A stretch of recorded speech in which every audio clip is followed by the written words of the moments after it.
Welcome back. I'm Mr. Smith, and I'll be reading the Superteacher Project by Korman, Chapter 21 today.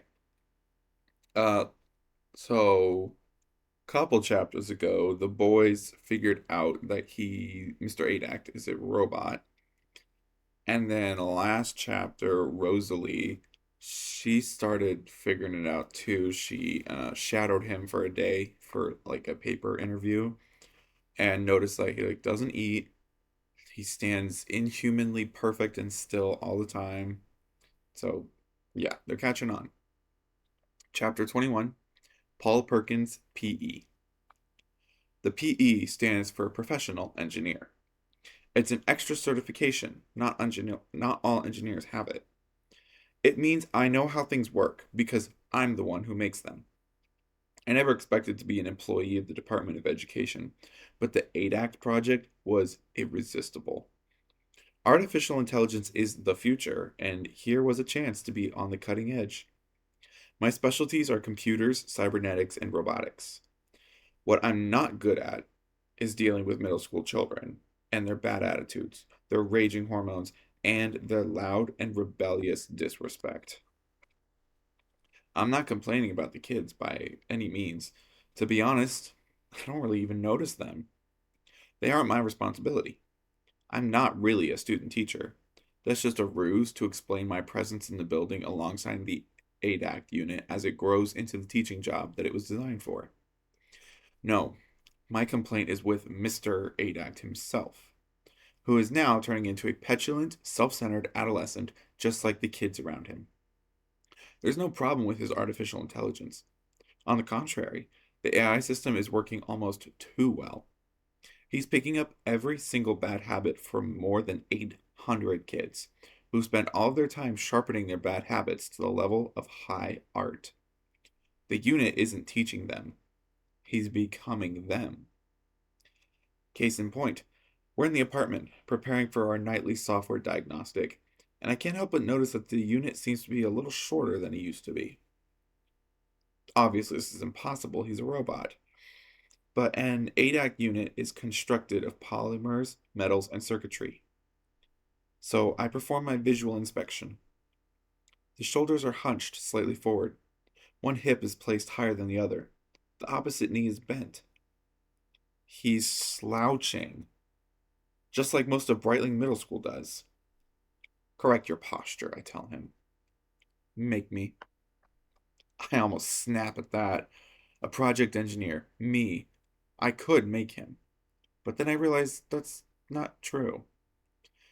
The way the ADAC unit is designed, the AI system has much more influence on behavior than anything I could possibly do. I have the ability to shut him down, but I can't give him an attitude adjustment, which is really all he needs. You'll notice I started calling the unit a he rather than an it. This isn't the Department of Education policy, it just kind of happened. It's not unusual with AI. In situations where machines take on human qualities, it is acting in a way that is unexpected. He is getting on my nerves. When I open up the back panel to reveal the main USB port, the unit heaves an exasperated sigh. Again, a robot is incapable of exasperation.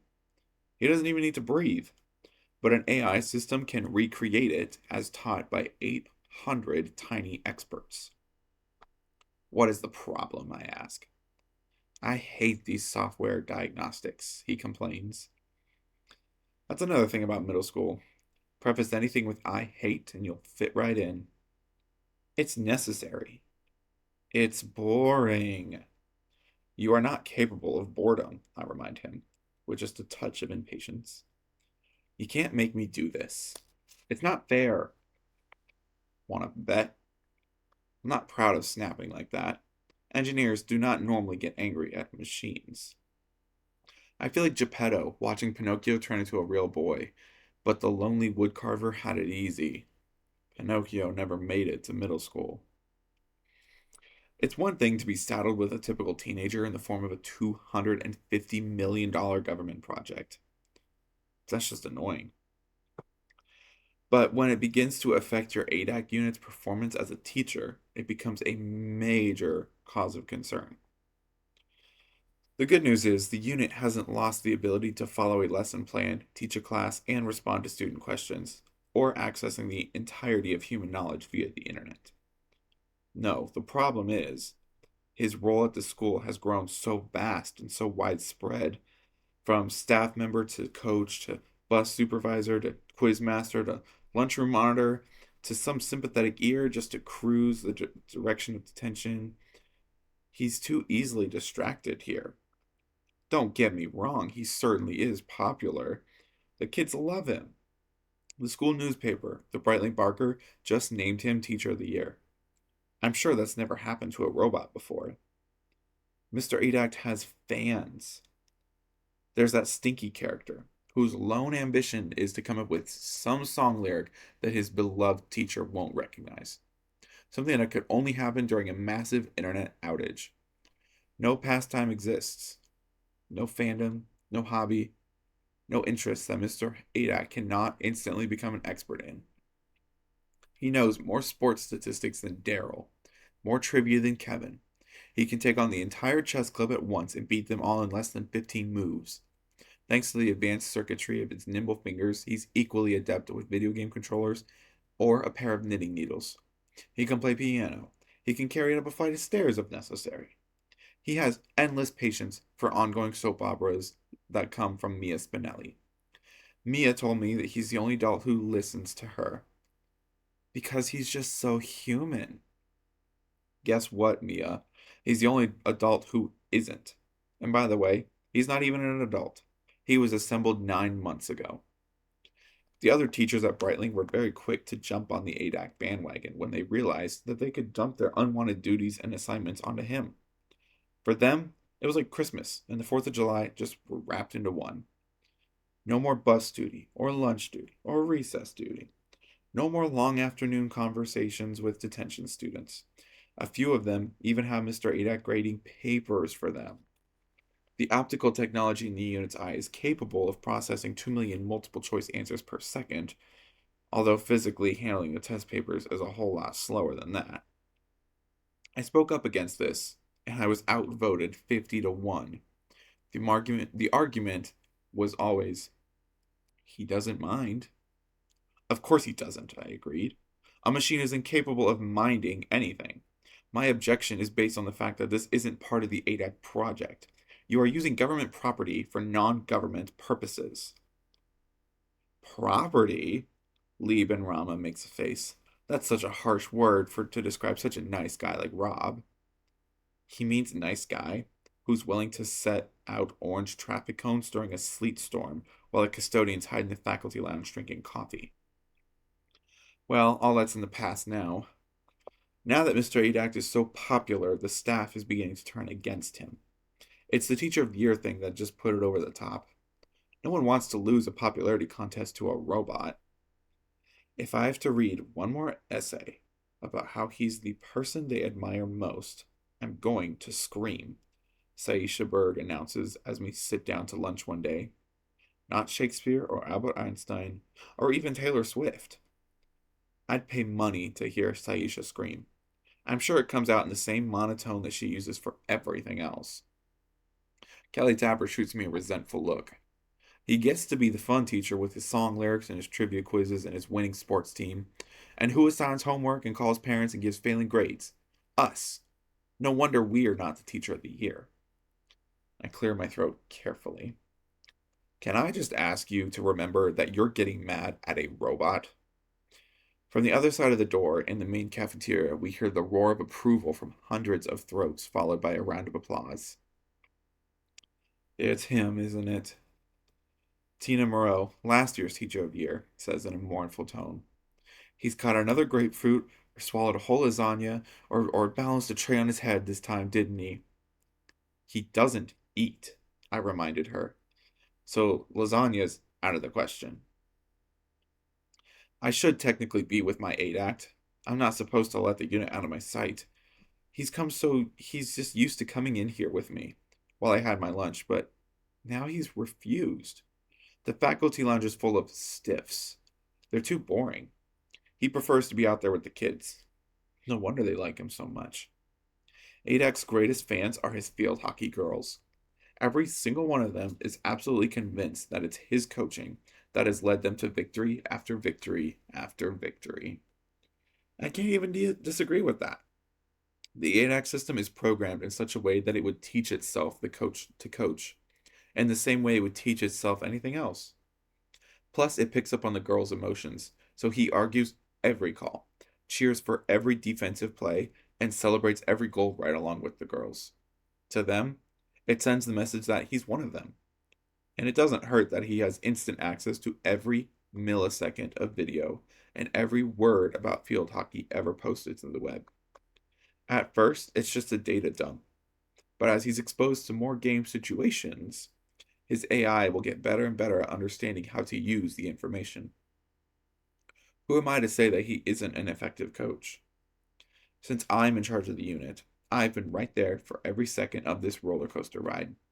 The players call me the assistant coach, although nothing could be further from the truth.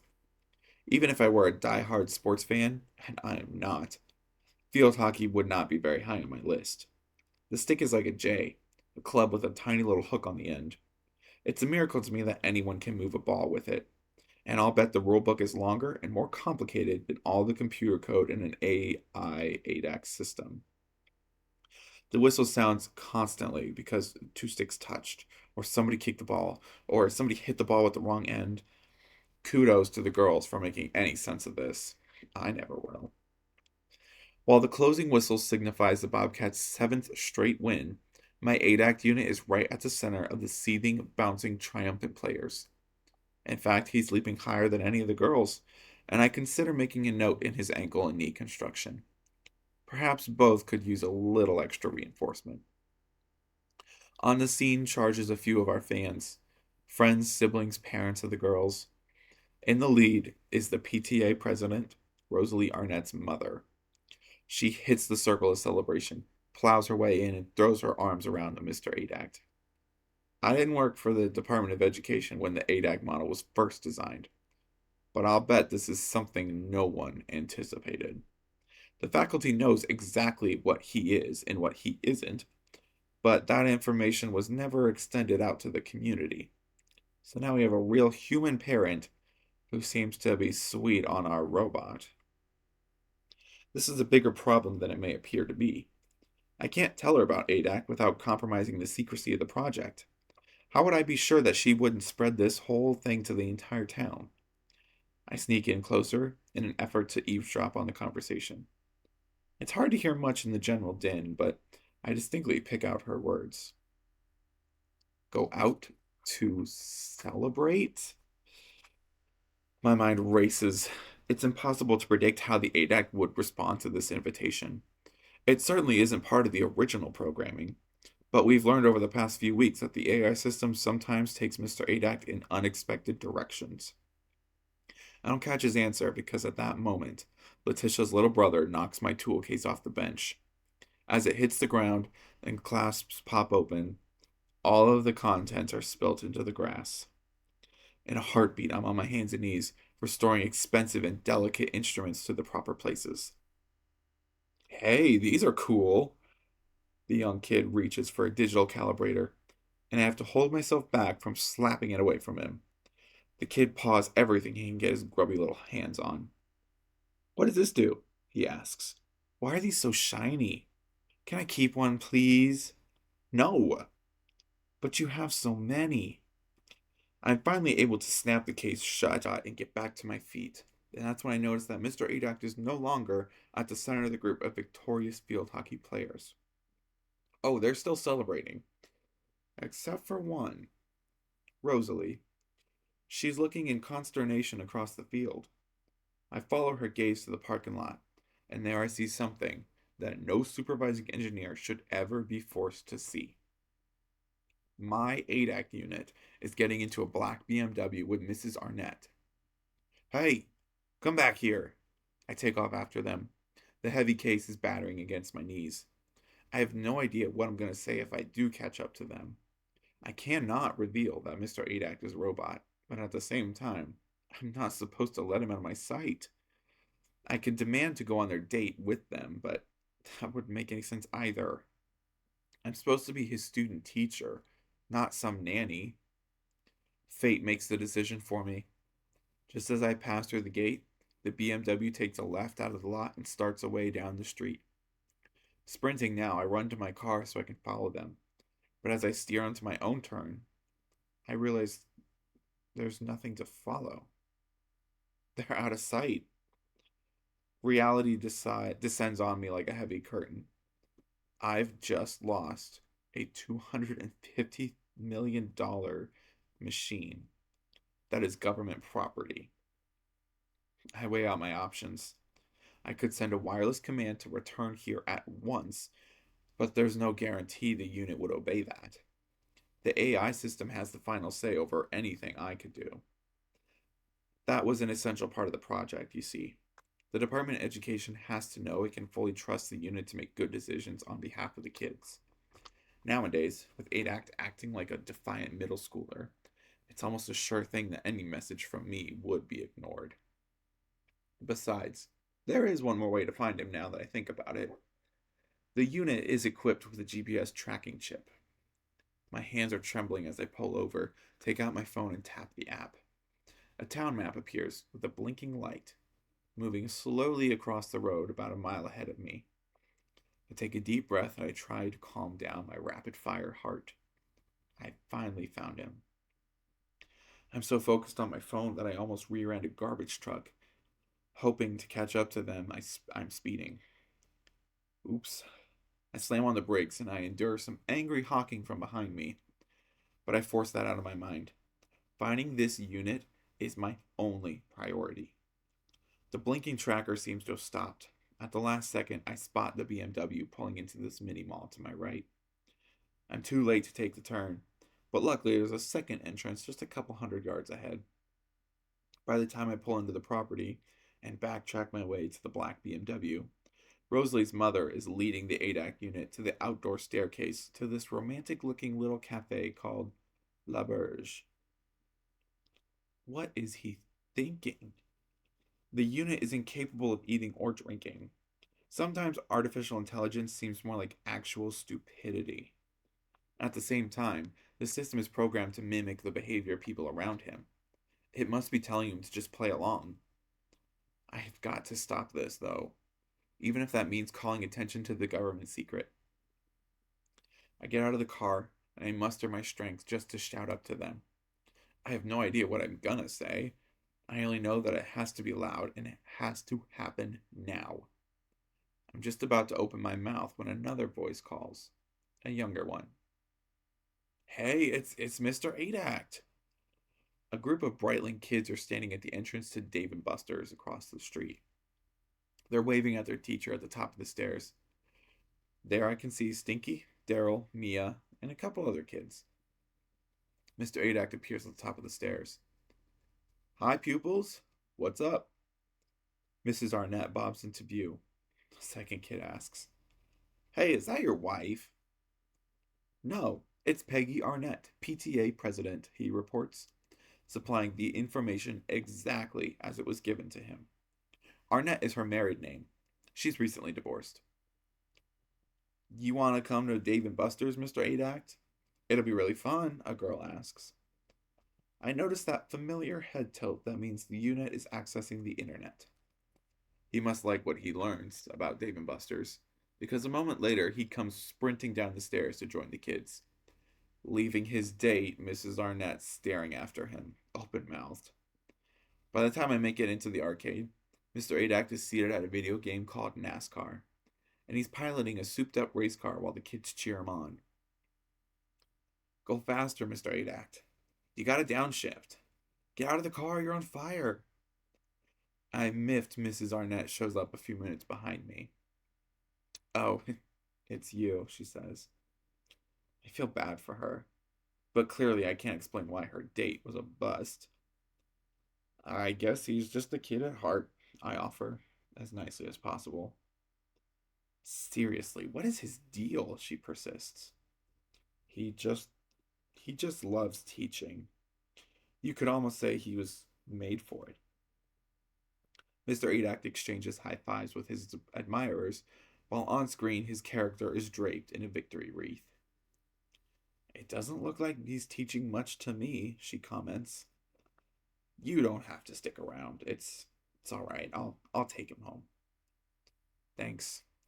She doesn't seem very thankful about it, but she does leave. That's one problem averted. I walk her to the door, and when I turn back, I find myself face to face with the ADAC unit. I need money. You got into that racing game just fine. Daryl paid for that with his card. I want my own. Nobody likes a mooch. When the Department of Education first proposed a $250 million ADAC project, I'll bet not a single penny was budgeted out for a Dave and Buster's card because their robot wouldn't want to be a mooch. Pretty soon, my unit and his middle school friends are weighted down with miles of prize tickets. There's no game of skill that the ADAC can't master after a couple trial amounts of trial and error. $250 million buys you not just an Android classroom teacher, but a world champion skee ball player. Dave and Buster's employees are beginning to look a little worried. If this keeps up, they'll be cleared out of prizes by closing time. I'm a little worried too. Not because of the prizes, but how am I ever going to get him out of here? Short of just opening up his chest and turning him off. He's having far too much fun with what his AI classifies as. I'm sorry. He's having far too much of what his AI says is fun. I start to get insistent. We have to leave. 5 more minutes. And I make the fatal mistake of turning my back. The next thing I know, he's at this test your strength booth, the big mallet raised high over his head, and the kids are chanting 5, 4, 3, 2. No. The mallet comes down with an ear splitting crack. The target is shattered. The indicator shoots straight up, and they take the bell clean off. The bell just keeps going until it knocks out a spray of ceiling tiles. Sparks are flying in all directions. The entire booth is collapsing. Dave and Buster's did decide to close early that day. Everyone bragged about school spirit, Stinky says, but only we have a teacher who can shut down a Dave and Buster's. Yeah, Mr. Adak, Daryl adds. You don't know your own strength. And he's right. Only I know the strength of a fully functional ADAC unit. And I still wasn't able to prevent this from happening. It's the first inkling I get that this project might be in serious trouble. So we finally understand Mr. Perkins' real job. Um, but I want you to do a little research. Like, what do project engineers do? Like, what do they actually do in the real world?